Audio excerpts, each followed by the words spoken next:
स्वागत है आपका हमारे YouTube channel Provic engineering and food processing private limited में। दोस्तों, हमारे कई पिछले वीडियो में हमने आपको कई तरह की मशीनरीज जो हम लोग बनाते हैं अपनी मैन्युफैक्चरिंग फैक्ट्रीज के अंदर, उनके बारे में परिचय कराया। और आज से हम एक नई सीरीज़ लेकर आ रहे हैं जिसका नाम है सवाल आपके जवाब हमारे।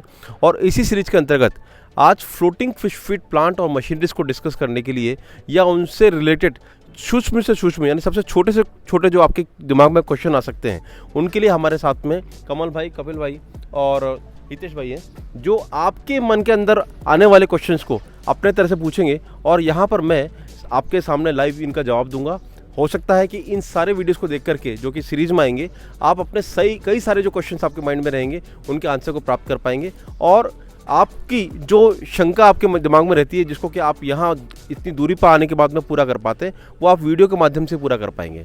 तो चलते हैं हमारे सफ़र की तरफ। और आज इस एपिसोड फर्स्ट में हम लोग फिश फीड प्लांट से रिलेटेड 2 क्वेश्चंस के बारे में डिस्कस करेंगे। तो चलते हैं। तो दोस्तों, सबसे पहला क्वेश्चन है हमारे हितेश भाई की तरफ से। हितेश भाई, अपना क्या क्वेश्चन है, बताइए जल्दी। सर, फिश फीड को लेकर पहला क्वेश्चन तो मेरा ये है कि हर खाद्य पदार्थ जो पानी में तैर सकता है वो फ्लोटिंग फिश फीड हो सकता है?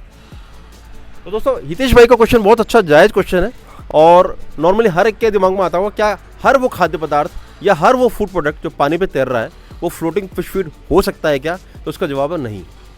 फ्लोटिंग फिश फीड एक संगठित प्रोडक्ट है, यानी एक कंपोजिट प्रोडक्ट है जिसके अंदर हम लोग आटा, मैदा, मक्का, soya DOC, mustard DOC, DORB, DDGS, rice bran, rice polish और कई तरह के अदर प्रोडक्ट डाल करके इसको एक न्यूट्रिशियस फीड बनाते हैं।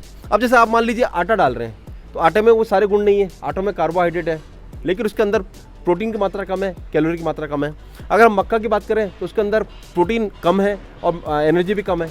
हमें वो फीड देना है जिसको खाने के बाद हमारी मछली जो है उसको प्रोटीन मिले और उसके साथ साथ उसको कैलोरी मिले। प्रोटीन की आवश्यकता क्यों है? उसकी ग्रोथ के लिए। भाई मछली हमने छोटी डाली, मान लीजिए 5 ग्राम की, तो वो हमारी जाकर के 1 किलो की हो, तो हमारा एक तो ध्येय ये है फ्लोटिंग फिश फीड डालने का। दूसरा ध्येय हमारा ये है कि उसको इतनी एनर्जी मिले, यानी इतनी फैट मिले कि वो पानी के अंदर जो उसको तैरने के लिए एनर्जी है या नीचे ऊपर आने की एनर्जी है वो भी हमारे फूड प्रोडक्ट से मिले। तो इसीलिए हर वो फूड प्रोडक्ट जो तैरता है वो फ्लोटिंग फिश फीड नहीं हो सकता, क्योंकि फ्लोटिंग फिश फीड कई सारे प्रोडक्ट जिनके अंदर प्रोटीन है, फैट है, जिसके अंदर कार्बोहाइड्रेट है, इन सब का मिक्स होता है और इन सब का मिक्स लेकर के हम लोग मशीन से एक दाना बनाते हैं जो तैरने वाला बनता है। अब तैरने वाला बनाने का मकसद क्यों भाई? तैरने बनाने का मकसद इसलिए है क्योंकि वो मछली खाने के लिए ऊपर आएगी और ऊपर आकर के खाएगी। अगर वो दाना पानी के अंदर जा रहा है तो आपको पता नहीं लगेगा कि कितना खाया उसने, लेकिन अगर पानी के ऊपर तैर रहा है तो फिश ऊपर आएगी और खाएगी। तो आपको ये पता लगेगा कि मान लीजिए मैंने 1 किलो फीड डाला तो 1 किलो फीड हमारी मछली खा रही है। अगर पानी के अंदर ही चला जाता, जैसे मान लीजिए आपने सपोज करो कि मस्टर्ड डीओसी डाल दी जो हेवी होती है, वो पानी के अंदर चली जाएगी, तो आपको कैसा पता लगेगा? आप तो जाके दिख नहीं रहे। इसीलिए हमेशा फ्लोटिंग फिश फीड हर खाद्य पदार्थ तो ऐसा जरूरी नहीं है, लेकिन पुराने ज़माने में लोग जैसे आटे को डाल देते थे, सोया डीओसी को डाल देते थे, मस्टर्ड डीओसी को डाल देते थे और एक अननेचुरल फार्मिंग करते थे। मतलब पहले ये गरज नहीं थी लोगों को कि छोटे तालाब के अंदर कितनी फिश होंगी, इतनी कैलकुलेशन लोगों के पास नहीं थी। आज की डेट में इतनी भागदौड़ हो गई है कि ये एक मेन बिजनेस बन गया है और आदमी हर एक छोटे तालाब से ज़्यादा फिश को डालना चाहता है और ज़्यादा से ज़्यादा फिश डाल करके फीड प्रोडक्ट को डाल करके चाहता है कि जल्दी से जल्दी उसकी फिश तैयार हो जाए। तो जो ये कंपटीशन आया है, इसीलिए फ्लोटिंग फिश फीड का इजाद हुआ है और इसी के लिए हम लोग वो फ्लोटिंग फिश फीड डाल करके कोशिश करते हैं कि जल्दी से जल्दी ग्रोथ हो जाए। तो तुम्हारे जो क्वेश्चन था कि भाई हर तैरने वाला खाद्य पदार्थ फ्लोटिंग फिश फीड होता है, तो ऐसा नहीं है, जैसे कि मैंने तुमको जवाब बताया। तो आप सेकंड क्वेश्चन के लिए चलते हैं हम कपिल भाई की तरफ। कपिल भाई, तुम्हारा क्या क्वेश्चन है? सर, मेरा क्वेश्चन आपसे ये था कि इंसानों को जितना महंगा खाद्य पदार्थ नहीं मिलता, तो क्या हम मछलियों को भी इतना महंगा खाद्य पदार्थ खिलाना हमारे लिए ज़रूरी है? तो सर, बहुत ही एक जायज़ क्वेश्चन है जो आपके दिमाग में भी आता होगा, जो हर एक फिश फार्मर उसके दिमाग में आता होगा कि भाई जब 44-45 रुपये किलो का जो फीड है हम आज फिश को खिला रहे हैं, हम इंसान यानी कि हमारे लिए आटा जो मिल रहा है वो 23 रुपये का मिल रहा है, हम उसकी रोटी बना खा रहे हैं, लेकिन हम फिश को 44-45 रुपये किलो डाल रहे हैं। ये एक बहुत बड़ा क्वेश्चन है और इस वीडियो के माध्यम से आप समझने की कोशिश कीजिए कि आखिर हमें इतना महंगा फिश फीड खिलाने की जरूरत क्यों पड़ रही है।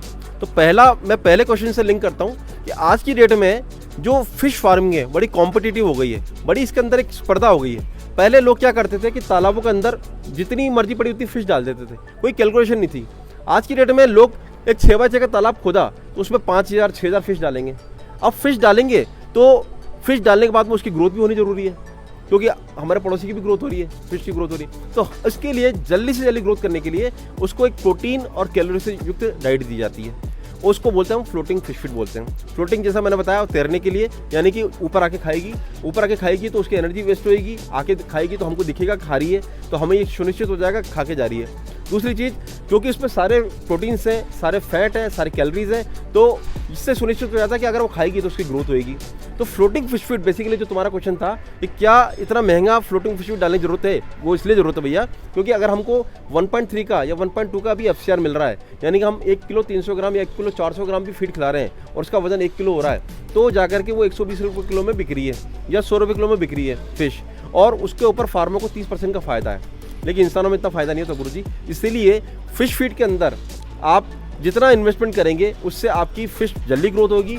जल्दी ग्रोथ होने के बाद में आप एक साल में 2 क्रॉप ले पाएंगे या 2 फार्मिंग ले पाएंगे। इसीलिए तेज़ी से विकास करने के लिए, तेज़ी से फ़िश की वेट को बढ़ाने के लिए आपको फ्लोटिंग फिश फीड डालना पड़ता है। तो आशा तुमको समझ में आ गया वो तो हमको डालना पड़ता है। तो दोस्तों हमने आज 2 बेसिक क्वेश्चन डिस्कस किए। आशा आपको ये वीडियो हमारा पसंद आया होगा। अगर आपको वीडियो पसंद आया तो इसको सब्सक्राइब कीजिए, हमारे चैनल को लाइक कीजिए, कमेंट कीजिए, और हमारे अगले एपिसोड में हम फिर 2 नए क्वेश्चन के साथ में आपके सामने आएंगे। और आप ध्यान से देखिए, वीडियोस को फॉलो कीजिए ताकि आप अपने मन के अंदर उपस्थित सारे सवालों को जवाब प्राप्त कर पाएँ। और अगर आपको हमारी फैक्ट्रीज पर विजिट करना है तो आप हमारी कोटा, पुणे, बनारस, हैदराबाद, गुवाहाटी और आगरा किसी भी फैक्ट्रीज पर आ सकते हैं और 1 to 1 हमसे टेबल पर डिस्कस कर सकते हैं सारे क्वेश्चंस का। Thank you so much for watching this video. Thank you so much.